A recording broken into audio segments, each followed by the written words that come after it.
shirkan jaraa'id ay saaka sida wada jirta ugu qabteen shirkadaha biyaha ee magaalada Boorama ee Biyaha iyo Biyo Shifa ayaa waxay kaga hadleen cabasho ballaaran oo soo jeediyeen maayirka magaalada Hargeysa Cabdiraxmaan Aydiid Solteeko kaasi oo sheegeen inuu cashuur xad dhaaf ah ku soo rogay biyaha galay caasimadda Soomaaliland ee Hargeysa cashuurahan xad dhaafka ay ku tilmaameen inayna qaadi karin shirkadahani ayaa daba ugu horeyntii halkaasi waxa ka hadlay mas'uuliyiinta shirkadahani waxaanay ka dhawaajiyeen waxaan nahay shirkadihii biyaha ee Soomaaliland qayb kamid ah Boorama waxaan rabnaa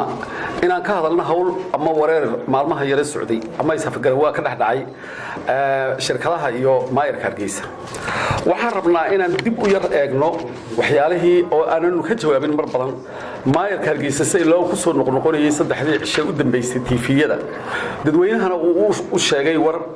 aan runtii saxayn ma doonayo inaan waa beenaale isagu waa beenaalayaal buu wuxuu yiri maayirku markii ugu horeysay shirkadu waa beenaalayaal oo cashuur ma bixiyaan maxay ahayd waxba ma qabtaan waxa uu yiri isagu anagu oranayna sidii uu yiri waan mas'uul waan dhowrayna waxaan leenahay wuxuu ku sheegay khalad inaan cashuur waan bixinaa oo xaqal xashash waan bixinaa oo laysan kasto dukaan yar xitaa la fura bixiya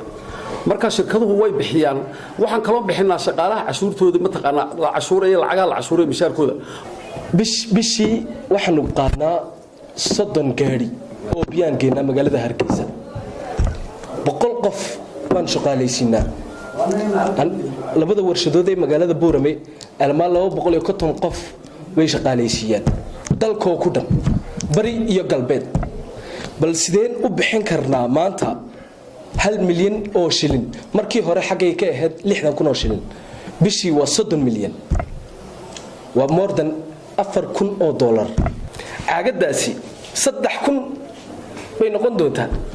dadku may awoodi karaan geestooda iyaguna halkaasi waxa ka hadlay salaadiin iyo waxgarad waxaana yiraahdeen waxa weeyaan maxay ahayd warshadaha yimiday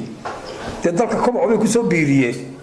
laakiin si waxay leeyihiin shaqir bar baan la dagaalamayna kolka kartoonka ku tirada bas shaqir bar la dagaalamaysa mise way beeraysaa anu waxa la way beeraysaa 3,000 bay oran doonaan hantiilayogani sida uu sheegay